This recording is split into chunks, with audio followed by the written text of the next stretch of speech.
Assalamualaikum warahmatullahi wabarakatuh. Saya Vina Silviana. Saya di sini akan menjelaskan tentang teknik pemeriksaan keabsahan data dan uji kredibilitas. Teknik pemeriksaan keabsahan data menurut Sugiono tahun 2015 menyatakan bahwa teknik pemeriksaan keabsahan data adalah derajat kepercayaan atas data peneliti yang diperoleh dan bisa dipertanggungjawabkan kebenarannya. Sugiono tahun 2015 menjelaskan bahwa untuk pemeriksaan keabsahan data dalam penelitian kualitatif meliputi uji kredibilitas, uji transferabilitas, uji defendabilitas, dan terakhir uji objektivitas. Yang pertama itu ada uji kredibilitas. Uji kredibilitas merupakan uji kepercayaan terhadap data hasil penelitian kualitatif. Moleong menyatakan bahwa uji kredibilitas ini memiliki dua fungsi, yaitu fungsi yang pertama untuk melaksanakan pemeriksaan sedemikian rupa tingkat kepercayaan penemuan kita dapat dicapai, dan fungsi yang kedua untuk mempertunjukkan derajat kepercayaan hasil-hasil penemuan kita dengan jalan pembuktian terhadap kenyataan ganda yang sedang diteliti. Dalam penelitian ini, untuk uji kredibilitas, peneliti menggunakan triangulasi. Moleong menjelaskan bahwa triangulasi adalah pemeriksaan keabsahan data yang memanfaatkan sesuatu yang lain di luar data tersebut untuk keperluan pengecekan data, atau sering disebut bahwa triangulasi sebagai pembanding data. Teknik triangulasi yang digunakan dalam penelitian ini adalah teknik triangulasi sumber. Sugiono mengungkapkan bahwa triangulasi sumber adalah membandingkan dan mengecek balik derajat kepercayaan suatu informasi yang diperoleh melalui waktu dan alat yang berbeda dalam penelitian kualitatif.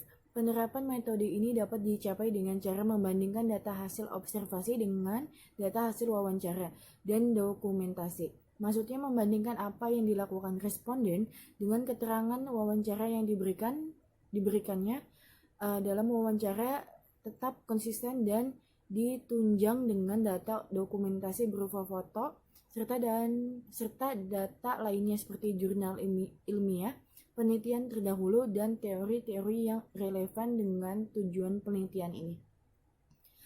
Sekian penjelasan dari saya, kurang lebihnya mohon maaf. Wassalamualaikum warahmatullahi wabarakatuh.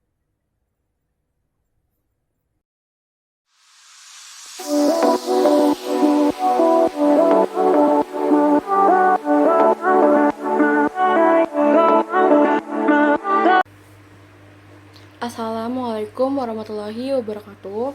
Saya Ajeng Rahma Kurnia Asih. Saya akan melanjutkan materi yang sebelumnya telah dijelaskan oleh teman saya, yaitu tentang uji transferabilitas. Menurut Sugiono, menjelaskan bahwa uji transferabilitas adalah teknik untuk menguji validitas eksternal di dalam penelitian kualitatif.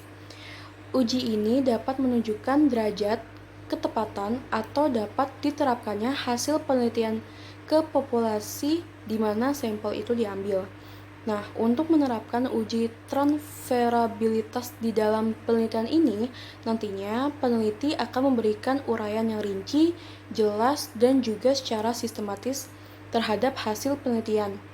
Diuraikannya hasil penelitian secara rinci, jelas, dan sistematis bertujuan supaya penelitian ini dapat mudah dipahami oleh orang lain dan hasil penelitiannya dapat diterapkan ke dalam populasi di mana sampel pada penelitian ini diambil. Lalu yang kedua adalah uji dependabilitas. Menurut Prastowo, uji dependabilitas ini sering disebut reliabilitas di dalam penelitian kuantitatif. Nah, uji dependabilitas di dalam penelitian kualitatif dilakukan dengan cara melakukan audit terhadap keseluruhan proses di dalam penelitian. Pada penelitian ini nantinya peneliti akan melakukan audit dengan cara peneliti berkonsultasi kembali kepada pembimbing. Kemudian pembimbing akan mengaudit keseluruhan proses penelitian.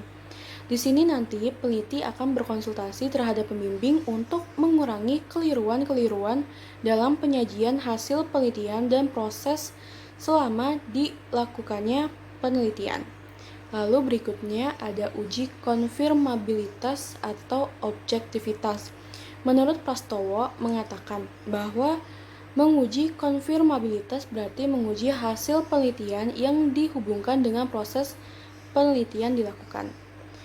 Prastowo menjelaskan bahwa ada 4 teknik untuk melaksanakan uji konfirmabilitas, yaitu pertama, meningkatkan ketekunan, lalu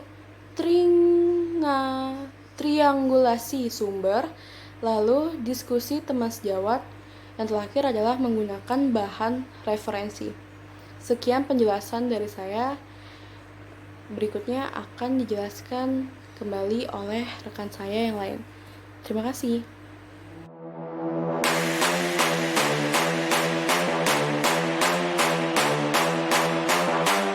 Assalamualaikum warahmatullahi wabarakatuh.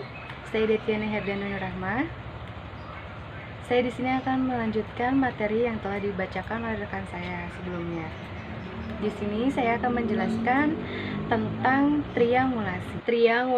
Triangulasi adalah teknik pemeriksaan keabsahan data dengan memanfaatkan berbagai sumber di luar data sebagai bahan perbandingan. Norman Kadenkin mendefinisikan triangulasi sebagai gabungan atau kombinasi berbagai metode yang dipakai untuk mengkaji fenomena yang saling terkait dari sudut pandang dan perspektif yang berbeda. Menurutnya, triangulasi meliputi 4 hal, yaitu yang pertama, triangulasi metode, kedua, triangulasi antar peneliti jika penelitian dilakukan dengan kelompok, yang ketiga, triangulasi sumber data, dan yang keempat, triangulasi teori. Yang pertama, triangulasi metode. Triangulasi metode dilakukan dengan cara membandingkan informasi atau data dengan cara berbeda, atau peneliti menggunakan wawancara dan observasi atau pengamatan untuk mengecek kebenarannya. Melalui berbagai perspektif atau pandangan diharapkan diperoleh hasil yang mendekati kebenaran. Karena itu, triangulasi tahap ini dilakukan jika data atau informasi yang diperoleh dari subjek atau informan penelitian dilakukan kebenarannya. Dengan demikian, jika data itu sudah jelas, misalnya berupa teks atau naskah atau transkrip film, novel ataupun sejenisnya, triangulasi tidak perlu dilakukan. Yang kedua, triangulasi antar peneliti dilakukan dengan cara menggunakan lebih dari satu orang dalam pengumpulan dan analisis data. Teknik ini diakui memperkaya khazanah pengetahuan mengenai informasi yang digali dari subjek penelitian. Tetapi perlu diperhatikan bahwa orang yang diajak menggali data itu harus yang telah memiliki pengalaman penelitian dan bebas dari konflik kepentingan agar tidak justru merugikan peneliti dan melahirkan bias baru dari triangulasi. Yang ketiga, triangulasi sumber data adalah menggali kebenaran informasi tertentu melalui berbagai metode dan sumber perolehan data. Misalnya, selain melalui wawancara dan observasi, peneliti bisa menggunakan observasi terlibat, dokumen tertulis, arsip, dokumen sejarah, catatan resmi, catatan atau tulisan pribadi. Tentu masing-masing cara itu akan menghasilkan bukti data yang berbeda, yang selanjutnya memberikan pandangan yang berbeda pula mengenai fenomena yang telah diteliti. Berbagai pandangan itu akan melahirkan keluasan pengetahuan untuk memperoleh kebenaran yang handal. Yang terakhir itu ada triangulasi teori.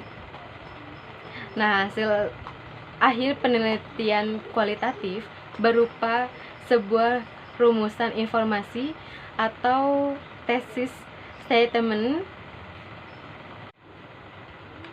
Informasi tersebut selanjutnya dibandingkan dengan perspektif teori yang relevan untuk menghindari bias individual peneliti atas temuan atau kesimpulan yang dihasilkan. Selain itu, triangulasi teori dapat meningkatkan kedalaman pemahaman asalkan peneliti mampu menggali pengetahuan teoritik secara mendalam atas hasil analisis data yang telah diperoleh.